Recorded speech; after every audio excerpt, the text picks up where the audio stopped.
அங்கே முதுகுத்தண்டியின் மந்திரவாதி அவர்களை வரவேற்கிறார். அவர் ஒரு பெரிய மூக்குடன் நீண்ட வெள்ளை தாடியுடன் சிரித்த முகத்துடன் இருக்கிறார்.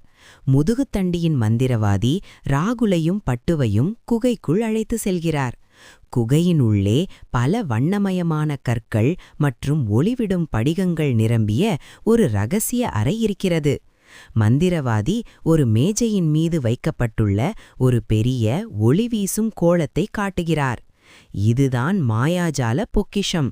இது உலகத்தின் அனைத்து நல்ல எண்ணங்களையும் மகிழ்ச்சியையும் உள்ளடக்கியது.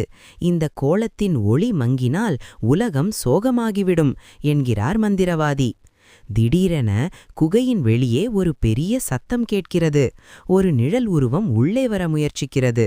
அது மாயாஜால பொக்கிஷத்தை திருட வரும் ஒரு பொறாமை கொண்ட பூதம்.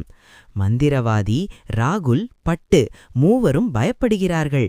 பூதம் குகையின் கதவை திறக்க முயற்சிக்கிறது. ராகுல் உடனே ஒரு யோசனையுடன், பட்டு, நீ உன் மாயாஜால சக்தியால் அந்த பூதத்தை குழப்ப முடியுமா என்று